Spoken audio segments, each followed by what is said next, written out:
Hello everyone, स्वागत है आपका मेरे चैनल में। और आज मैं आपके लिए चींटियों से निजात दिलाने के लिए एक वीडियो लेकर आ चुकी हूँ। ये चींटी जो होती है हमारे खाने पीने की चीज़ों में चला जाती हैं, यहाँ तक कि हमारे पानी में भी गिर जाती हैं। छोटी सी चीज़ है लेकिन ये बहुत ही खतरनाक चीज़ है। आप देख सकते हैं कि कितनी मात्रा में ये चींटी निकली हुई हैं और इन्होंने कितना दीवार में गड्ढा बनाया हुआ है।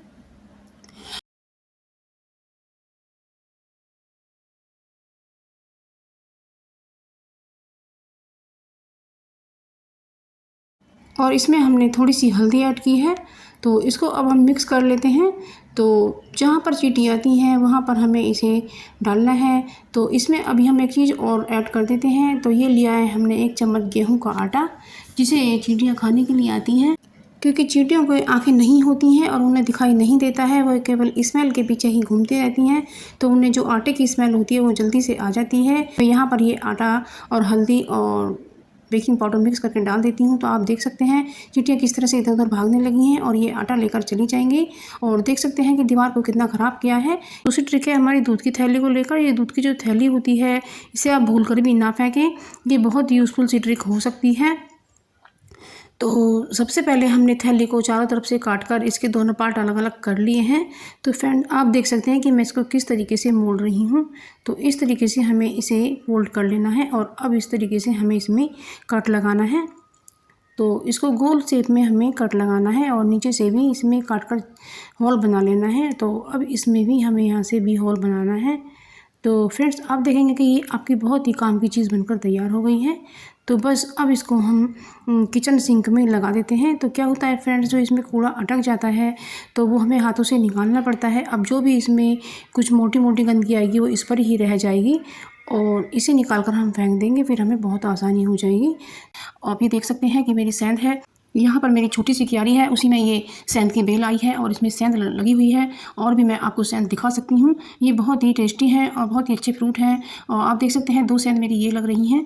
तो इस तरह से ये मेरी सेंध की बेल भी है। तो मेरा मन किया आपको भी दिखाऊँ और ये इस पर छोटी सी सेंध बन रही है और इसके ऊपर पीला फूल है, कितना सुंदर लग रहा है। तो ये मेरा सदाबहार है, ये मुझे बहुत ही प्रिय लगते हैं। और ये मेरा कनेर का पौधा है और इसके ऊपर देख सकते हैं आप ये बहुत मोटी लंबी फली आ रही है, जो कि इसमें बीज निकलते हैं कनेर के।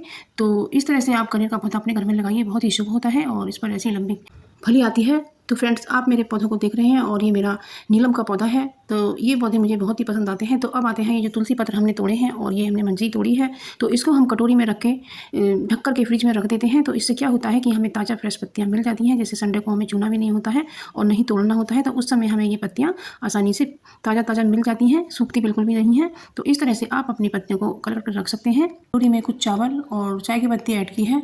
तो इसका जो इस्तेमाल हमने किया है उसको हम बाद में बताएंगे। तो अब ये देख लेते हैं ये वाली टिप। तो इसमें हमने जो ये फल होते हैं तो इनमें जो खुशबू होती है वो ज़्यादा होती है। तो जब हम इन्हें फ्रिज में रख देते हैं तो फ्रिज में बैड स्मेल हो जाती है, क्योंकि उसमें दूध रखा रहता है या कोई और चीज़ें भी रखी रहती हैं।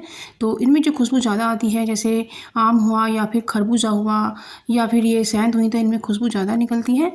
तो जब हम फ्रिज में रख देते हैं तो हमारी फ्रिज में इनकी खुशबू हमारे दूध तक में हो जाती है और दूध का स्वाद ख़राब हो जाता है। तो इसलिए हमें करना है वो मैं बाद में बताऊँगी। तो अभी मैं ये सेंध को छील रही हूँ। आप देख सकते हैं कि कितना अच्छा फ्रूट्स है, ये खाने में बहुत ही टेस्टी था और मैंने इसको छील कर साफ़ कर लिया है।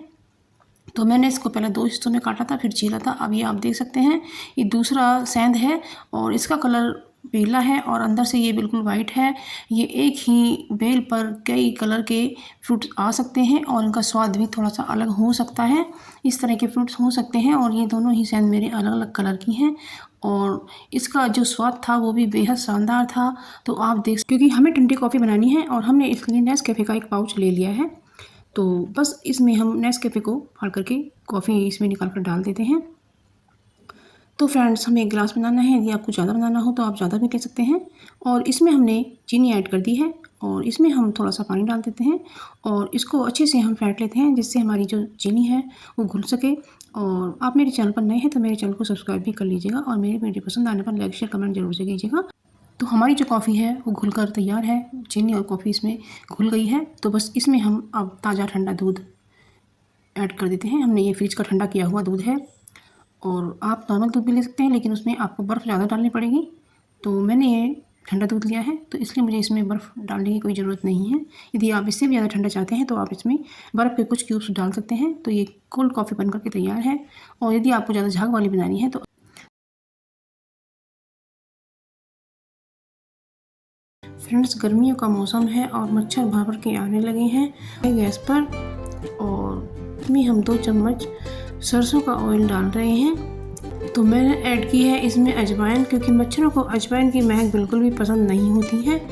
और इसमें मैंने तेज पत्ता भी डाला है, थोड़ी दालचीनी भी ऐड की है और 2 काली मिर्च भी ऐड की हैं। और जब इसे हम जलाएंगे तो इसका जो अरोमा निकलेगा, इससे मक्खी मच्छर भाग जाएंगे और मच्छर हमें बिल्कुल भी नहीं काटेंगे। और इसे कर दिया है। और एक रुई की बाती हम बना लेते हैं, क्योंकि जब ये जलेगा तो जो इससे धुआं निकलेगा उससे मक्खी मच्छर भाग जाएंगे और हमें कमरा बंद करने के बाद ही इसे जलाना है।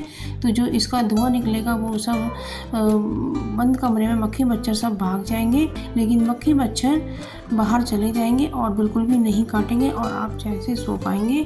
तो ये बहुत ही यूज़फुल सी ट्रिक है, आप इसे ज़रूर से फॉलो करिएगा, आप पाएंगे कि इससे बहुत ही अच्छा। तो फ्रेंड्स, जब हम आटा लगाते हैं तो अपनी परात में हमें थोड़ा सा ऑयल लगा देना है। और ये मैंने मेल्ट किया हुआ घी लगाया है। तो इससे क्या होता है फ्रेंड्स, हमारे परात में आटा चिपकता बिल्कुल भी नहीं है। तो हमने ये आटा छान करके ले लिया है। और इसमें हमें नमक ज़रूर से ऐड करना है, क्योंकि नमक हमें खाना पचाने में सहायता करता है। तो अब इसमें थोड़ा थोड़ा पानी डाल करके हम इसे बना लेते हैं आटे को। तो इसी तरीके से फ्रेंड्स हमें करते जाना है। इस तरह से आटा इसमें गीला होता जाएगा और आपस में चिपकता जाएगा और इसका बहुत अच्छा डो बन करके तैयार हो जाएगा। तो इसी तरीके से अब हमें ये देखना है कि आटा किस जगह सूखा है, तो उसी जगह हमें पानी डालना है। तो इसी तरीके से आटे को पानी में मिलाकर एक जगह इकट्ठा करना होता है। तो बस इसी तरीके से हमने अपने आटे को इकट्ठा कर लिया है। तो इस तरह से फ्रेंड्स आप कीजिएगा, और जो आटा हाथ में लग जाता है वो आपको बिल्कुल भी ख़राब नहीं करना पड़ेगा। वो तो आपका ज़रा सा भी आटा ख़राब नहीं जाएगा। अब इस आटे को हम थोड़ी देर के लिए रेस्ट पर छोड़ देते हैं। 5 मिनट के बाद इसको हमने अब उघाड़ कर इसे फिर से मलना शुरू कर दिया है। और तो इसी तरीके से हमें आटे में लोच लगाना है। ये आटा बहुत ही अच्छा बन जाता है। आप मेरे चैनल पर नए हैं तो मेरे चैनल को सब्सक्राइब कीजिएगा। तवे पर जो नमक डाल दिया है मैंने, तो इसका हम क्या करेंगे, आप फ्रेंड्स वीडियो में बने रहिएगा। तो यह कि इसको हमें चम्मच से अच्छे से गर्म करना है। फ्रेंड्स, मैं इसे मेल्ट नहीं करूँगी, लेकिन आप देखते जाइएगा। और इसमें मुझे एक तेज़पात का पत्ता भी तोड़कर डाल देना है।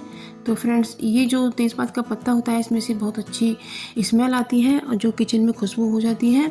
और मैंने इसमें कुछ जो पत्तियाँ होती हैं करी पत्ते की सूखी हुई वो डाली है। यदि आपके पास फ्रेश पत्ती हो तो आप वो भी डाल सकते हैं। तो बस अब फ्रेंड्स, इसमें हम और भी ये चीज़ें ऐड करेंगे, क्योंकि ये जो हमारे पास ग्रीन टी पड़ी हुई है ये हमारी एक्सपायर हो चुकी है, वो इसमें हम ऐड कर देते हैं। जो टी है वो हम इसमें ही डाल देते हैं। और इससे फ्रेंड्स जो धुआं निकलेगा ना, तो यही हमें चाहिए। तो ये जो धुआं निकलता है और हमारे किचन में जो 2 कीड़े आते हैं, मक्खी और मच्छर, तो उनसे हमारे बचने का बहुत अच्छा सॉल्यूशन है।